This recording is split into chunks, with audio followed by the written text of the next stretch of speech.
Meu amigo Valentim tá bem animado.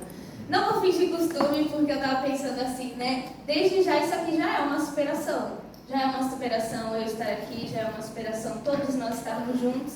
Então, isso aqui também é novo para mim, mas é para vocês já verem e perceberem que a gente pode chegar lá e pode chegar em lugares que a gente nem imagina, né? Eu também não imaginava que eu estaria aqui, podendo ser inspiração para outras pessoas. Então, essa já é a Mayara, que chega falando assim.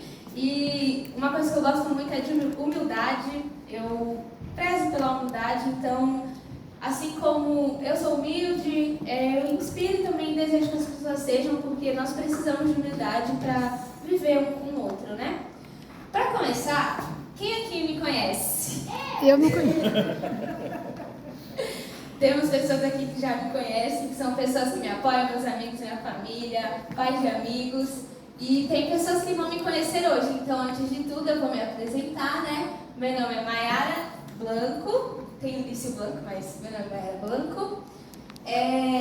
E eu vou contar um pouquinho de mim sobre a minha montanha-russa, né? Porque eu falo que minha vida às vezes parece uma montanha-russa. Eu tenho 24 anos, eu sou cristã. Há pouco tempo eu me tornei líder de adolescentes, que eu falo que foi a melhor e maior loucura que eu já aceitei na minha vida. Eu me considero autêntica, dinâmica. Eu sou apaixonada por crianças, né, Valentim? Sou apaixonada por crianças. A minha formação, eu sou formada em comércio exterior, mas eu não exerço, eu já trabalhei na área, mas não foi para isso que o meu coração voltou de vez, né? Então voltou para Libras, eu sou professora e intérprete de Libras, e hoje é isso que eu faço, fora vários outros hobbies aí que eu faço. Se precisar fazer cabelo, eu tô lá fazendo cabelo, fazendo qualquer coisa. Eu tenho vários hobbies, então eu não tenho uma profissão fechada assim, mas eu faço várias outras coisas. Mas o principal é como intérprete e professora de Libras. Minha família, gente, vou contar pra vocês o porquê que eu coloquei. Já fomos em 5, hoje somos em 4, né? Nossa família era formada por 5 pessoas. Eu costumava falar assim: eu tenho um número de família perfeito que cabe num carro. Nem carro a gente tinha. Mas eu tinha isso em mente, eu tinha isso na minha mente, né? E essa era a minha família. Só que o meu pai ele faleceu quando eu tinha 13 anos. Então, desde os 13, a minha mãe cria eu e meus irmãos sozinha, né? E o meu pai ele faleceu de diabetes. Meu pai era uma pessoa muito legal, eu sempre gosto de falar todas as coisas boas, por mais que ele também teve suas escolhas ruins também, que acabaram levando ele a isso. Mas hoje somos em 4, na minha casa é eu, meu irmão que está ali no fundo, o meu outro irmão não está, e a minha mãe aqui na frente. Então, essa é a nossa família hoje, eles me apoiam em tudo. Quem tem irmão sabe, né? Eles são terríveis, mas eles me apoiam em tudo. E a minha mãe também, que é a principal. Eu costumo falar que ela é a gerente da minha vida, do projeto. Próximo, gente. A minha mãe, vou falar só da minha mãe agora.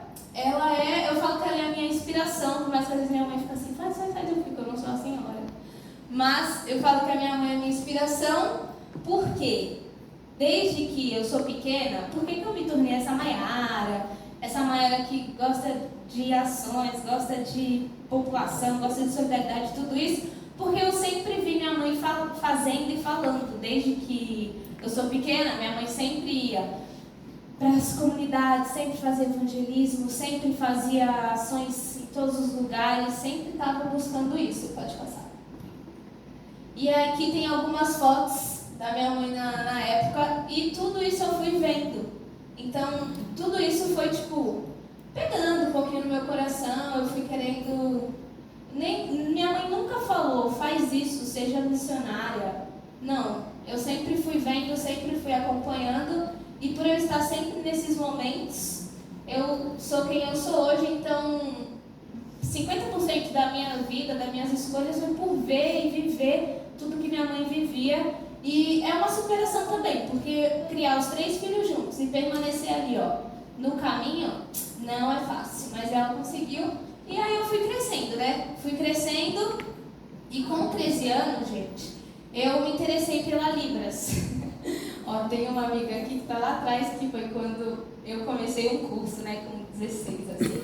Com 13 anos eu estava numa igreja e aí eu olhei a intérprete lá e eu me interessei. Aí ela perguntou se eu gostaria de aprender na casa dela, de graça mesmo. Aí eu falei, eu quero então aprender. E aí ela começou a me ensinar, depois eu voltei a morar em Santos e eu entrei no curso, né, que é a Congregação Santista de Surtos, fiz vários amigos que sou amiga até hoje, que é a Ritinha que está ali.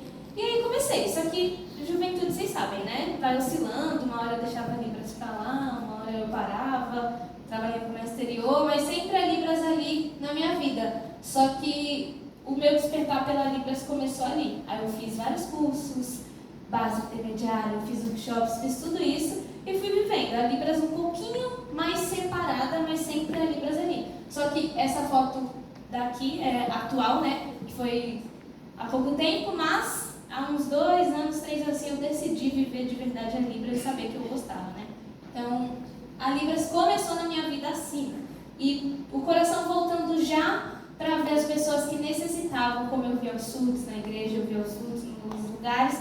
Então, eu comecei a Libras relacionando a isso, a ver a necessidade e a precisão que eles tinham de ter intérpretes para poder se comunicar.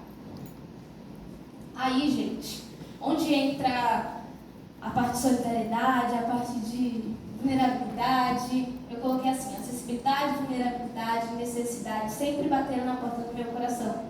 Aqui é uma foto na minha rua. Eu morava ali no Canal 5, no Macuco. E essas crianças, minha rua era bem cheia, mas nem todas eram da minha rua. Só que eu sempre fui muito amiguinha das crianças, mesmo que eu já fazia um monte de coisa, né? E ali eu sempre trabalhava na vida deles, naquilo que eu acredito, trabalhava fazendo o que eu podia por eles no período da noite, quando eu chegava do trabalho. Às vezes alguém me chamava em casa e eu ia ver, era uma criança me chamando, não era nenhum adulto, algum amigo, não, era uma criança. E ali eu ensinava Libras na rua mesmo, eu não tinha ainda nada concreto, nada pensado, eu imprimia umas folhas e eu ensinava Libras para eles na rua, eu fazia piquenique em casa, então eu ajudava no que eu podia, dava o que eu podia, às vezes dava R$2, R$3 ali para eles fazerem alguma coisa. Então, minha vida sempre foi assim, eu passava tempo, ali eles saindo da escola, não era, comprei sorvete pra gente, aí eu sentava, mas eu não via só o sorvete, eu via a atenção, eu via o que eles precisavam, coisas que eles me contavam, que eu era uma pessoa ali que eles confiavam, às vezes já eram grandinho, mas queriam estar ali conversando. Então, nunca foi uma perda de tempo para mim passar tempo com quem precisava, né? Então, minha vida diária já era isso. Pode passar. Aí, gente, em 2021, Deus colocou no meu coração um projeto, mas eu não executei, eu só guardei esse projeto. E fui viver a vida, né? Fui fazer as outras coisas. Só que aí, em 2023... eu falei, não, tem que acontecer, vai ter que ser assim. Aí eu tive 3 dias. Eu tive 3 dias para criar o projeto Criançarte. Ele já é idealizado no logo, porque em 2022, assim, o logo foi feito, mas eu parei. Então, em 2023 eu falei, vamos criar. Já tinha Instagram, aí o Lucas me ajudou. Eu falei do Lucas, gente? Não. Mas ele estava ali na foto, né? O Lucas que está fazendo foto é o meu namorado.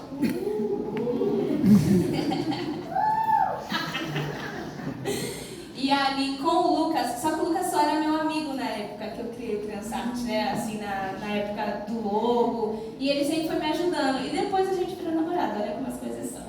Graças a Deus, né? Que alguém faz foto, vídeo, o que deve ser de mim. Aí, em 2023, o projeto foi criado em 3 dias. Aí eu chamei meus amigos aqui topam tudo, gente. Aí eu chamei meus amigos, a gente tinha 3 dias para arrecadar a caixa de bombom. Arrecadamos mais de 150 caixas de bombom e a gente foi espalhando pela cidade. A gente foi em alguns bairros, foi em alguns lugares e a gente foi espalhando. Pode passar. E aqui tem alguns momentos do projeto. O projeto ele vai fazer uns 3 anos, né, que ele existe, ano que vem. E aqui são algumas coisas que a gente faz ações na Páscoa, a gente tem que fazer no Natal, Dia das Crianças, ali no meio foi a última ação. A gente foi lá para o Morro São Bento, junto com o Projeto Esperança para o Bairro. Então a gente se juntou e fez uma ação ali para as crianças do Morro. nesse momento não.